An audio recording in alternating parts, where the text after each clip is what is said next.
Hello guys, how are you? السلام عليكم.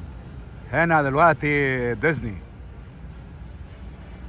وده التلفريك. شايفينه يا جماعة؟ وده الأتوبيسات اللي هي بتوصل السياح، وهنا العربيات مكانها هنا. خطير ها؟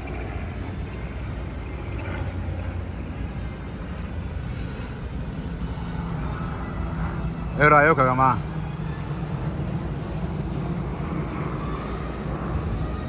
طبعا واحد يسألني التلفريك ده اي حد يركبه؟ اللي يركبه اللي قاعد في الفنادق ببلاش.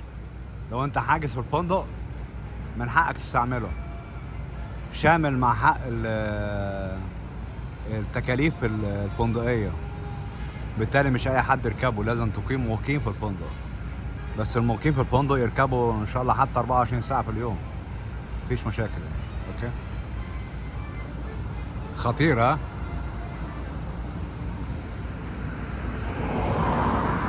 اتمنى يا جماعة يكون الموضوع ده عجبكم.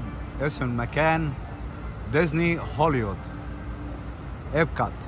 ده لمعلومات الناس اللي عايزة تروح هنا، اسمه إبكات اور هوليوود. والسلام عليكم ورحمة الله وبركاته.